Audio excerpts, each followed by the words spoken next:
ஒரு Excel sheet அத பார்த்தா நமக்கு என்ன தோணும்? வெறும் நம்பர்ஸ், டெக்ஸ்ட் அவ்வளோதானே.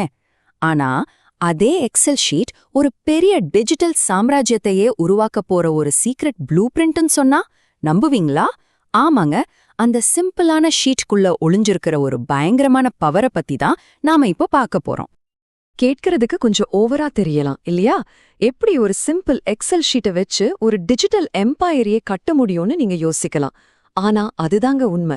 ஒரு சாதாரண ஃபைல் எப்படி ஒரு முழு டிஜிட்டல் உலகத்துக்கே அடித்தளமா மாறுதுன்னு நம்ம சேர்ந்து பார்க்க போறோம். ரெடியா இருங்க. முதல்ல ஒரு விஷயத்தை தெளிவா புரிஞ்சுக்கணும். இது வெறும் ஒரு டேட்டாபேஸ் கிடையாது. இது ஒரு ப்ளூ பிரிண்ட்.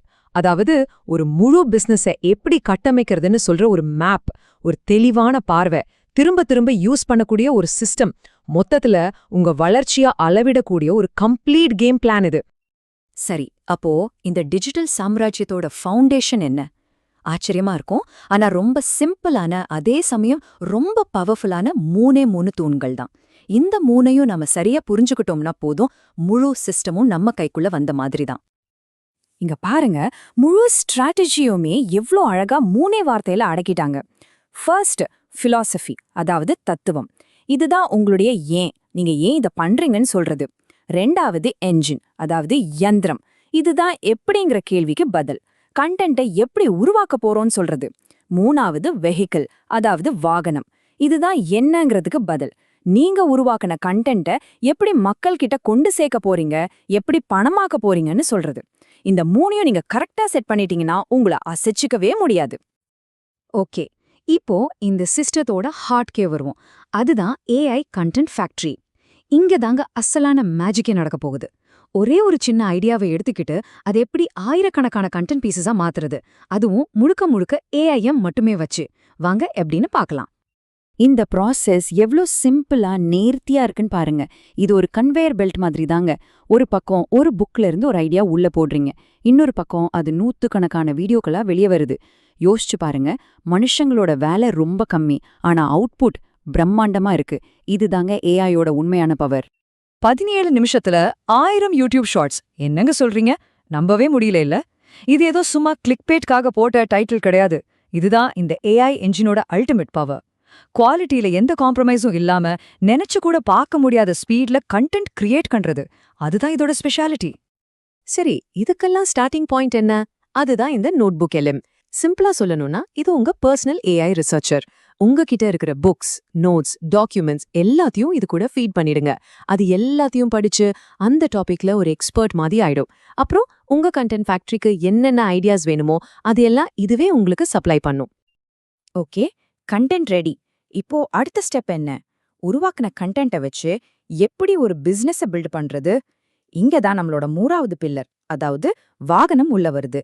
இது நீங்க உருவாக்குன கண்டென்ட்டை காசா மாத்துற ஒரு கலைன்னு கூட சொல்லலாம். இது வெறும் ஸ்ட்ராட்டஜி மாற்றம் மட்டும் இல்லைங்க, இது ஒரு மைண்ட் செட் ஷிஃப்ட்.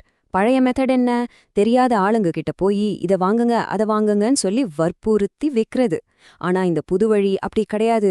முதல்ல ஒரு கம்யூனிட்டியை உருவாக்குங்க, அவங்களுக்கு வேல்யூவான விஷயங்களை கொடுத்து அவங்க நம்பிக்கையே சம்பாதிங்க. நம்பிக்கை வந்துருச்சுன்னா அப்புறம் சேல்ஸுங்கிறது ஆட்டோமேட்டிக்கா நடக்கும். இங்க பாருங்க, இந்த பாதை எவ்வளவு தெளிவா இருக்குன்னு. இதுதான் ஒரு சாதாரண வியூவரை உங்களுடைய லாயல் கஸ்டமரா மாத்திர journey. Social media reels, shorts மூலமா உங்களை அட்ராக்ட் பண்றீங்க. அப்புறம் உங்க ஃப்ரீ வாட்ஸ்அப் கம்யூனிட்டிக்குள்ள கொண்டு வர்றீங்க.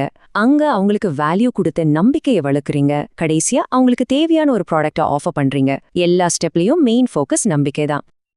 இமெயில் மார்க்கெட்டிங் எல்லாம் இப்போதைக்கு மறந்துடுங்க. யோசிச்சு பாருங்க, மக்கள் அவங்க இமெயிலை பாக்குறத விட வாட்ஸ்அப்பை எவ்வளோ அதிகமா பாக்குறாங்க? 100 மடங்கு அதிகம். அங்க நீங்க அவங்க கூட டைரக்டா பர்சனலா பேசும்போது உங்களுக்கு கிடைக்கிறது வெறும் ஒரு கஸ்டமர் கிடையாது, ஒரு உண்மையான ஃபேன்பேஸ் உருவாகும். இவ்ளோ சூப்பரான டூல்ஸ், பவர்ஃபுல்லான ஸ்ட்ராட்டஜிஸ் எல்லாம் நம்ம கிட்ட இருக்கலாம். ஆனா இதை எல்லாம் கரெக்டா யூஸ் பண்ணணும்னா ஒரு ஸ்ட்ராங்கான மைண்ட் செட் வேணும். ஏன்னா மெஷினை விட அதை இயக்குற மனுஷனோட ஃபிலாசபி தான் ரொம்ப முக்கியம். அந்த ஃபிலாசபி என்னன்னு இப்போ பார்க்கலாம். ஒரு குவாலிட்டியான முன்னேற்றத்துக்கான ஃபார்முலா இதுதாங்க. இன்டர்னல் பீஸ், அதாவது உள் அமைதி, பிளஸ் எக்ஸ்டர்னல் ஆக்ஷன், அதாவது வெளிப்புற செயல். மனசுல அமைதி இல்லாம நீங்க என்ன செஞ்சாலும் அதுல ஒரு டென்ஷன் இருக்கும். அதே மாதிரி வெறும் அமைதியா இருந்துட்டு எந்த வேலையும் செய்யலன்னா வளர்ச்சி இருக்காது. இது ரெண்டும் சேரும்போதுதான் உங்களை யாராலையும் அசைக்க முடியாத ஒரு வெற்றி கிடைக்கும். இது ரொம்ப டீப்பான ஒரு ஃபிலாசபி. நம்மளோட உணர்ச்சிகளை கண்ட்ரோல் பண்ண முயற்சி பண்ணாம அதை அப்படியே ஏத்துக்கணுமா. உதாரணத்துக்கு, ஒரு பெரிய சேல் ஃபெயில் ஆயிடுச்சு, உங்களுக்கு பயங்கர கோபம் வருதுன்னு வச்சுக்கோங்க. ஐயோ, கோபப்படக்கூடாதுன்னு நினைக்கிறத விட, ஓகே எனக்கு இப்ப கோபம் வருது, நான் அதை ஏத்துக்கிட்டீங்கன்னா உங்க மனசு தெளிவாயிடும், அடுத்த வேலையை பார்க்க ஈஸியா இருக்கும். இதுதாங்க ஸ்ட்ரெஸ் மேனேஜ்மெண்டோட சீக்ரெட். இந்த லைனோட பவரை யோசிச்சு பாருங்க. நான் நல்ல பழக்கங்களை உருவாக்குவேன், அதுக்கு நான் அடிமையாவேன். நீங்க நல்ல பழக்கங்களை உருவாக்குங்க, அப்புறம் அந்த பழக்கங்களே உங்களை உருவாக்கும். சக்சஸ்ங்கிறது ஒரே நாள்ல நடக்கிற மேஜிக் கிடையாது. அது ஒவ்வொரு நாளும் நீங்க செய்யற சின்ன சின்ன விஷயங்களோட கூட்டுத்தொகை தான். உங்க பழக்கங்களுக்கு நீங்க அடிமையாகுங்க, வெற்றி உங்களுக்கு அடிமையாகும். ஒரு பிசினஸ் ஆரம்பிக்கிறது ஒன்னும் பூவிரிச்ச பாதை கிடையாது. தோல்வி வரத்தான் செய்யும். ஆனா இந்த பிலாசபி என்ன சொல்லுது தெரியுமா? தோல்விங்கிறது ஒரு ஃபுல் ஸ்டாப் கிடையாது, அது ஒரு கமா. அதுலேருந்து பாடம் கத்துக்கிட்டு விடாம முயற்சி பண்ணிக்கிட்டே இருந்தா நீங்க ஜெயிக்கிற வரைக்கும் உங்களை யாராலையும் நிறுத்த முடியாது.